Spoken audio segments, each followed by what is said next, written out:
शनिवार व्रत कथा।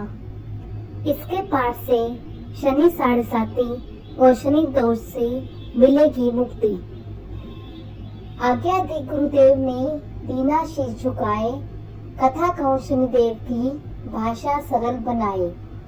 सर्वप्रथम श्री सरस्वती को सुमिरन करके, गणपति जी को नमस्कार करके तथा अपने गुरुदेव के चरणों में माथा नवाकर मैं श्री शनिदेव जी की कथा प्रारंभ करता हूँ। यह शनिदेव जो मनवांछित कार्यों को सफल बनाने वाले हैं तथा जिन्हें सकल नर नारी और 33 कोटि देवता योगेश्वर मुनीश्वर ध्याते हैं, वही देव मेरी त्रुटियों को क्षमा करे और मुझे अपनी शरण में ले। मेरे मन में आपके प्रति अगाध प्रेम है। यह बात सर्वविदित है, जो लोग शनिदेव को ध्याते हैं उनके सकल मनोरथ सफल होते हैं तथा जो ऐसे देव को भूल जाता है वह इस संसार में महान दुख पाता है और अगले जन्म में पशु की योनि में जाता है।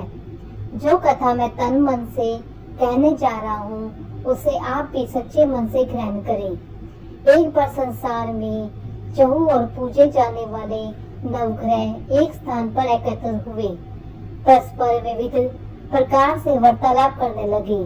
जब बात घूमती हुई उस स्थान पर आ पहुंची कि हम नवग्रहों में सबसे बड़ा और स्वार्थी पूजनीय कौन देव है, तो प्रत्येक देवता स्वयं को बड़ा कहने लगे। इस बात पर जब बहुत देर तक वाद विवाद होता रहा और कोई निर्णय नहीं हो सका, तो यह तय हुआ कि चलकर इंद्र से इसका निर्णय कराना चाहिए। अतः वह 9 के 9 ग्रह इंद्रदेव के समक्ष उपस्थित हुए। उन सब की बातें सुनकर इंद्रदेव भी सोच में पड़ गए, किसे छोटा कहूँ और किसे बड़ा, किसकी श्रद्धा के पात्र बने और किसके कोप के भाजन। अंत में सोच समझकर निर्णय न करते हुए वह बोले, मैं अल्प बुद्धि इस बात का निर्णय करने में असमर्थ हूँ। मुझे तो आप सभी बड़े नजर आते हैं और मैं सभी का आदर स्वभाव से करता हूँ। इस पर नवग्रह संतुष्ट नहीं हुए और हट करने लगे, इसका निर्णय आपको अवश्य करना चाहिए। तब देवराज बोले, आप मृत्यु लोक में जाइए, वहाँ एक अत्यंत न्यायप्रिय राजा विक्रमादित्य राज्य करता है। आप उनके पास जाइए, वह अवश्य आपका कोई न कोई उचित निर्णय कर देगा। इंद्र से निराश होकर नवग्रह मृत्यु लोक में जाने को तत्पर गए। देवराज इंद्र ने जब उन्हें वहां जाते देखा तो प्रसन्न होकर चैन की सांस ली। इस धर्म संकट से निकलना उनके लिए सचमुच ही कितना दुश्वार था, पर अपनी चतुराई से अपने ऊपर आए संकट को राजा विक्रमादित्य पर टाल दिया। उज्जैन नगरी की उन दिनों सारे ही भारत में धाक थी। एक तो वहाँ राजा विक्रमादित्य के दरबार में बड़े बड़े ज्ञानवान लोगों का सम्मेलन होता रहता था। दूसरे उस न्यायप्रिय राजा के न्याय से उज्जैन नगरी का सारे भारत में डंका बजता था। स्वर्ग में जब नवग्रहों का निर्णय न हो पाया तो वे अपने अपने विमानों पर आरूढ़ हो मृत्यु लोक में आ पहुंचे। ठीक उस समय जब राजा विक्रमादित्य का दरबार ठसाठस भरा हुआ था, तब नवग्रह वहां जा पहुंचे। नवग्रहों को इकट्ठे देखकर विक्रमादित्य अपने सिंहासन से उठ खड़े हुए और सभी देवों को सम्मान पूर्वक आसन ग्रहण करने को कहा, किंतु राजा के इस सम्मान को किसी भी ग्रह देवता ने स्वीकार नहीं किया। तब विक्रमादित्य ने प्रश्नवाचक दृष्टि से उनकी ओर देखा तो बृहस्पति देव ने आगे बढ़कर दृढ़ स्वर में कहा, हे राजन, हम यहाँ पर तब तक आसन ग्रहण नहीं करेंगे जब तक कि आप हमारा निर्णय नहीं करेंगे कि हम लोगों में सबसे बड़ा कौन है। राजा अपने ऊपर आए इस धर्म संकट को देखकर पल भर को तो घबरा गया, परंतु शीघ्र ही उसने स्वयं को संभाल लिया। उसने अपने मन में युक्ति सोच ली। दरबार में छोटे छोटे आसनों की एक पंक्ति प्रवेश द्वार तक चली गई थी। राजा ने उन लोगों से कहा कि आप यहाँ पर आसन ग्रहण कीजिए और मैं सोचकर अभी निर्णय करता हूँ। यह कहकर राजा अपने सिंहासन पर बैठ गया। सिंहासन के निकट जो आसन पड़ा था उस पर भागकर बृहस्पति देव जी जा बैठे। उनके अगले आसन पर सूर्य देव जा बैठे। सूर्य के निकट ही चंद्रमा और फिर इसी क्रम में बुध, मंगल, राहु, केतु इत्यादि ने अपना अपना आसन ग्रहण कर लिया। पंक्ति में 8वें थे भार्गव, किन्हें उन्हें भी संतोष था। उसके बाद शनिचर बैठेंगे, किंतु आसन प्रवेश द्वार के समीप होने के कारण और सबसे अंत में होने के कारण शनिदेव उस पर नहीं बैठे।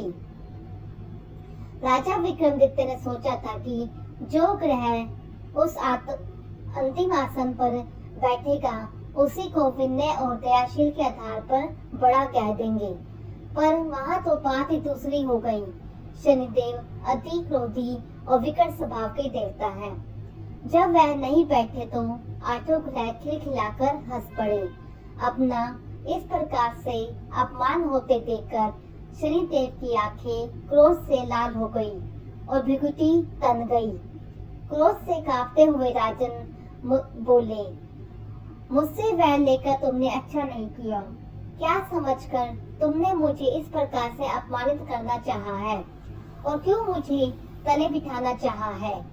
चांद ग्रह का प्रभाव 2.25 दिन रहता है और सूर्य, शुक्र और बुध का प्रभाव केवल आधा मास, सोम और मंगल 2 मास और गुरु 13 मास, राहु और केतु 18 मास तक रहते हैं, जबकि मैं 7.5 वर्ष तक रहता हूँ। इसलिए हे राजन, अब तू सावधान हो जा। तूने जो अपमान किया है इसका दंड तुझे अवश्य मिलेगा। राजा के कुछ दिन तो आराम से बीते, लेकिन शीघ्र ही शनिदेव की कोप दृष्टि फिरी और राजा पर साढ़े सती आ गई। उन्हीं दिनों एक व्यापारी कुछ घोड़े बेचने के लिए उज्जैन नगरी में आया। सुंदर सुंदर घोड़े देखकर राजा का जी ललचा गया। राजा ने उन्हें खरीदने का आदेश दिया। घोड़ों में एक घोड़ा भंवर नाम का था। राजा उस पर चढ़कर देखने लगा। कुछ देर तक तो घोड़ा राजा को लिए वही घूमता रहा, फिर सहसा भाग खड़ा हुआ। राजा को बड़ा अचंभा हुआ। घोड़ा एक भयानक जंगल में राजा को पटककर अंध ध्यान हो गया। राजा अकेला उस वीरान जंगल में भटकने लगा। साय के समय जब उसे बहुत भूख प्यास सताने लगी तो वह जोर जोर से चीखने लगा। उधर एक पगडंडी से एक ग्वाला अपने गांव को जा रहा था। वह राजा की आवाज सुनकर रुक गया। राजा उसके पास गया। ग्वाले ने उसकी व्यथा जानकर उसे निकट की नदी पर ले जाकर पानी पिलाया। पानी पीने के बाद राजा स्वस्थ हो गया और प्रसन्न होकर उसने ग्वाले को अपने हाथ की अंगूठी उतार कर दे दी। उससे कहा कि मैं उज्जैन के रहने वाला हूँ, यहाँ रास्ता भटक गया हूँ, तो मुझे रास्ता दिखाओ। तो ग्वाला उसे अपने साथ गांव में ले आया। वहाँ एक मिष्ठान की दुकान पर राजा ने मिठाई खा पीकर खूब भूख मिटाई। तो दुकानदार को भी एक अंगूठी उतार कर दे दी। दुकानदार के पूछने पर उससे भी यही कहा कि वह उज्जैन नगरी का रहने वाला है, उसका नाम बोना है। फिर वह दुकान के बंद होने तक वहीं पर बैठा रहा। उस दिन दुकानदार की बिक्री बहुत हो गई। उसने सोचा, यह भाग्यवान पुरुष है, इसके आने से आज मेरी इतनी बिक्री हुई है। इसलिए रात होने पर वह उससे बोला कि वह उसके साथ घर चले, उसके साथ ही भोजन भी करे। राजा मान गया। जब वह दोनों घर पहुंचे तो दुकानदार की पत्नी ने उनका बड़ा स्वागत सत्कार किया और अतिथि के लिए विशेष रूप से भोजन तैयार किया। भोजन करते समय एक अद्भुत घटना घटी। जहाँ राजा भोजन कर रहा था वहीं सामने की दीवार पर सोने का एक सतलड़ा चित्र था। सहसा ही वह हार टंगा हुआ था।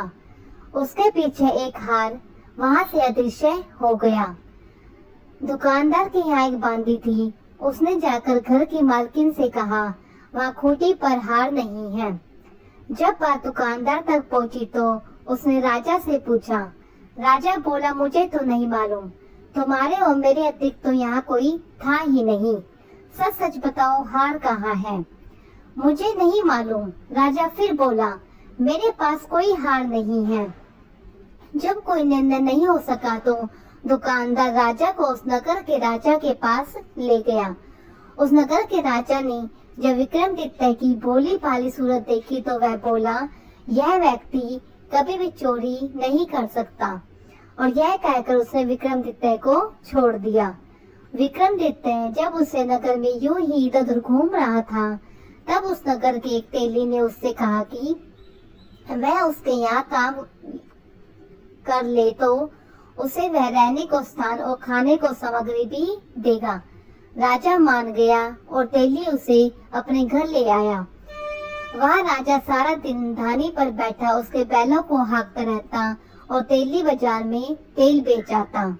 जब वर्षा ऋतु आई और मूसलाधार वर्षा होने लगी, तब धानी पर बैठे हुए विक्रमादित्य ने मौज में आकर ऊंचे ऊंचे स्वर में राग अल्पना आरंभ कर दिया। निकट ही उस नगर के राजा का राजमहल था। वहाँ खिड़की में बैठी राजकुमारी ने जब राजा का मधुर स्वर में गीत सुना तो वह अपना दिल हार बैठी। उसने बांदी को पता करने के लिए भेजा। बांदी वहाँ राजा को गाते हुए देखकर लौटी तो राजकुमारी से बोली कि वहाँ पर कोई अति सुकुमार नवयुवक बैठा मस्ती में आंखें बंद किए गा रहा है। राजकुमारी ने सुना तो उसने अन्न जल का त्याग कर दिया। रात तक जब उसने कुछ नहीं खाया तो रानी ने आकर उसे समझाया, पर वह बोली वह तो उस गाने वाले से ही शादी करेगी। रानी ने जाकर राजा से कहा कि राजकुमारी एक तेली पर मोहित हो गई है और उसे ब्याह रचाना चाहती है। राजा ने सुना तो वह बहुत क्रोधित हुआ। उसे तेली के घर से विक्रमादित्य को बुलाया, उसके हाथ काटकर जंगल में फिकवा दिए। यह बात जब राजकुमारी को पता चली तो वह और भी अपनी बात पर दृढ़ हो गई। बोली, मैंने तो उसी वर को लिया है, वर चाहे जैसा भी हो मैं उसी से विवाह करूंगी। बेटी की हट देखकर लाचार हो राजा ने दोबारा विक्रमादित्य को नगर में बुलवाया और उसे राजकुमारी का मामूली ढंग से पानी ग्रहण कराया और एक साधारण मकान में दोनों को बसा दिया। दोनों वहीं रहने लगे। एक दिन जब विक्रमादित्य सोया था तो उसे सपन में उसे शनि देव नजर आए। विक्रमादित्य ने उनके सामने नमस्कार किया और क्षमा याचना की। शनि देव ने उसे आशीर्वाद दिया और बोले, अब तुम्हारी साढ़े खत्म हो गई है। राजा बोला, मुझसे जो गलती हुई उसके लिए मुझे क्षमा कर दीजिए। शनिदेव ने मुस्कुराकर उसे आशीर्वाद दिया और राजा के दोनों बाजू दोबारा निकल आए। राजा ने अपनी पत्नी राजकुमारी को रात को जगाया नहीं। वह रात को उसके गले में अपनी बाहें डालकर सो गया। सुबह राजकुमारी की आंख खुली तो उसने अपनी गर्दन में बाहें पड़ी देखी तो वह चौंक कर उठ बैठी। लेकिन शीघ्र ही विक्रमादित्य ने जाकर उसको सब बातों से अवगत करा दिया। जब वहाँ के राजा को यह बात मालूम हुई तो वह भागा भागा आया और सपन को फिर से स्वस्थ देखकर चकित रह गया। उसको भी विक्रमादित्य ने यही कहा कि यह शव शनिदेव की कृपा का फल है और विक्रमादित्य ने अपना वास्तविक परिचय भी उस राजा को दिया और सारा किस्सा विस्तार से सुनाया। सुनते ही राजा विक्रमादित्य के चरणों में गिर गया और क्षमा याचना करने लगा। बस यह खबर ही शीघ्र ही सारे नगर में फैल गई। दुकानदार को जब यह खबर मिली तो वह भागा भागा आया और विक्रमादित्य पांव पर लौटने लगा।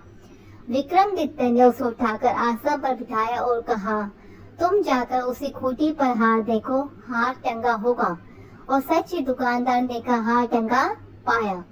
राजा ने नौकरानियों के साथ लश्कर समेत विक्रमादित्य को विदा किया।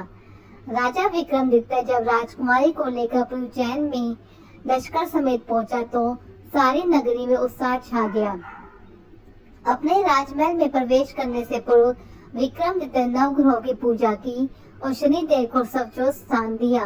साथ ही अपने नगर में ढिंढोरा पिटवा दिया कि शनिदेव मनवांछित फलों को देने वाले हैं और नवग्रहों में सर्वोच्च स्थान रखते हैं।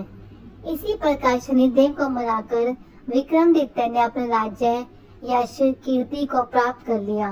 बोलो श्री शनिदेव की जय। बोलो श्री नवग्रहों की जय। दोहा, जैसी सुनी तैसी कही, इसमें झूठ न साच, विक्रम भूप इतिहास को सजनो देखो पाँच।